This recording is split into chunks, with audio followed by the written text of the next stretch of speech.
Біздің отбасылық тарихымыз мен туылмай тұрып әлде қашан басталған. Мені әлі көрмей тұрып, анашым менің қимылымды сезіп, әкешім құлағын анамның ішіне қойып, қатты жақсы көріп күтіпсіздер. Мүмкін қатты күткендеріңіз соншалықты. Бұл әлемде дәл бұлай басқа біреу ешкімді және ешқашан күтпегендей. Мен сенімдімін. Дүние көзін ашқанда, ең бірінші рет жылағанымда, сіздер бақыттан менімен қосылып жылағансыздар. Арманға толы қыз болып өстім. Кішкентай кезімізде армандарымыздың шегі болмайды ғой. 6 жасар махаббатқа толы қызбын. Армандарымды қиып, қағаз бетіне жабыстырдым. Ең үлкен армандарымның бірі шетелге оқуға түсу болатын. Бала кезде нағыз бақыт отбасың екенін түсіне бермейміз. Сол тәтті балалық шақ кімнің арқасы екен, тек шетке кетіп түсінеді екенсің. Міне, 2019 жыл. Түркия мемлекеті. Арман қуып оқуға келген 17 жасар қызбын.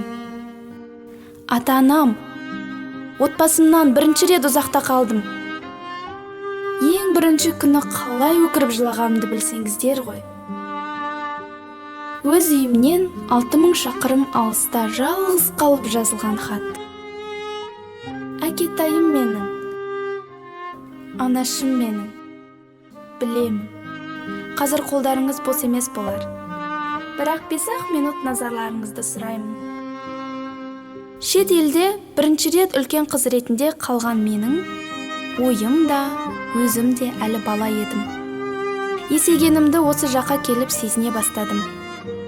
Ата-анамыздың жанында барлығымыз қанша жаста болсақ та баламыз ғой. Қазақстанның шекарасынан кішкентай қыз болып шығып, Түркияның шекарасынан үлкен қыз болып өткен екенмін.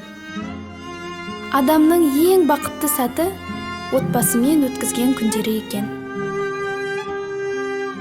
Анаң, әкең жанында болса, бұл әлемде еш нәрседен қорықпайсың. Сенің үйің ол ата-анаңмен өткізген кез келген жер екен. Күнде таңертең тұрған кезде көзімді ашпай тұрып, өзімді бір үйдемін деп ойлаймын. Ұйқымнан енді оянғанда, кухнядан күшті болып блинчиктің шыққан иісі, анамның күлген даусын сағындым. Кез келген жерді өз күлкісімен, береке мен бақытқа толтыратын анашымның күлкісі. Қазір папам келіп оятады деп жатам. Пап, білесіз ба? Мен барлық жауапкершілікті мойныма алуды үйрендім. Бірақ әлі будильникке сразу тұруды үйрене алмадым. Қазір сәл жата тұрайыншы, папам келіп өзі-ақ оятады. Сосын бірге отырып шай ішеміз. Папам, осы қыз қашан есейеді екен деп, кейде қызына кішкене ашуланатын. Бірақ қанша ашуланса да ұрыспай, бір қабағын тимей, еркелетіп мектепке алып баратын. Демалыс күндері барлығымыз үйде кезде, таңертең бөлменің есігін ашып, қыздарым, тұрмайсыңдар ма? Завтрак ішейік бірге деген сөздеріңіз. Пап, білесіз ба, бұл әлемдегі ең күшті әкесіз ғой.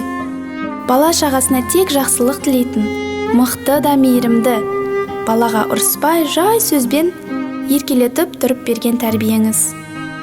Әке мейірімін сыйлағаныңыз үшін рахмет, папашым. Мен осы уақытқа дейін өзімді үлкен қыз деп санаппын. Бірақ қарасам, әлі кішкентай екенмін. Сіздердің жандарыңызда барлығын өзіміз істеп жүргендей сезінетінбіз. Барлығы тек сіздердің арқаларыңызда жақсы болып жатқан соңына дейін түсінбеген екенбіз. Алла сіздерге екеуіңіздің махаббаттарыңызға ұзақ ғұмыр берсін. 100 жасаңыздар. Сіздердің қанша қиналғандарыңызды, сол қиналсаңыздар да, бетімізден қақпай, осы бала шағам басқадан кем болмасын деп, жоғымызды жеткізіп, өсіргендеріңізді, іштеріңіздегі қиыншылықты білдіртпей, әрдайым күліп сөйлеп, жай сөзбен де, керемет ұстамдықпен, қатты дауыспен де, жаманнан қашық, жақсыға қарай жақын еткендеріңізге рахмет. Мам, білем, сізге қазір оңай емес шығар. көшіп жатсыздар. Келіп ақ сізге көмектескім келеді, бірақ келе алмаймын ғой. Осы жақта оқып жатқаным да сіздердің папам екеуіңіздің арқаларыңызда. Мүмкін бұл маған берілген бір мүмкіндік. Құдай жіберген бір сый шығар. Сол сыйға лайықты қыз екенімді сіздерге дәлелдеймін. Не жағдай болса да айтатын едіңіз ғой. Қызым, не болды саған? Соған бола көңілің түседі ма? Сен кімнің қыз екеніңді ұмытпа, дейтін едіңіз. Сол сөздің мағынасын қазір толықтай түсіндім. Мен Фариданың қызымын. Шын тілеп, адал істеп, барлығын жай ғана күлімсіреп қана, тек тура жолмен істеуге болады. Мам, қысқасы, барлығы үшін рахмет. Сол кішкентай болса да, берекесі мен бақыты көп үйде бәріміз өсіп жетілдік.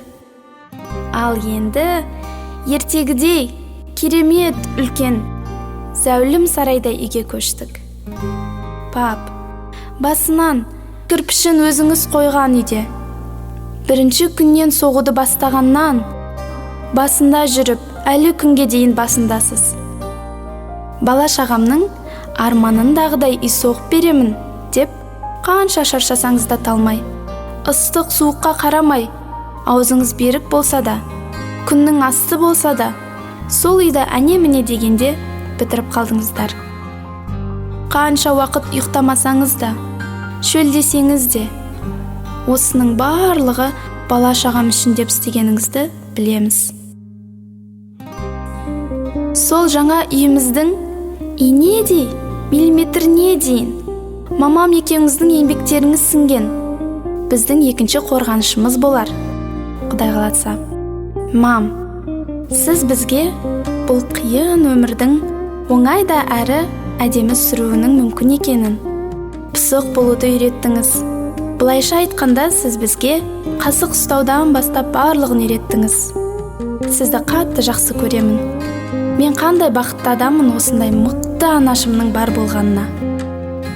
Менің папам өзінің тәп-тәтті 3 қызы мен Еркетай 2 баласын махаббатына бөлеп, ал ең бастысы сұлу да керемет келіншегін, сол 18-19 жасар Фарида ерке қызын, ханшайымын жұлдыздай жарқыратып, бар қиындықты бірге жеңіп, отбасының отағасы, қорғаны болып, әр баласына бірдей көңіл бөліп, бірдей жақсы көріп өсірдіңіз.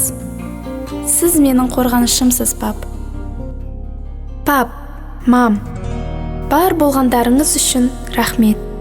Осы уақытқа дейін берген махаббаттарыңыз бен тәрбиелеріңізді ақтап біту ол мүмкін емес. Сіздердей ата-анам болғаны үшін қатты қуанамын. Ата-ананың орны бөлек, олардың орны биік, ерекше ғой. Ерке қыздарыңыз мен, Айдана.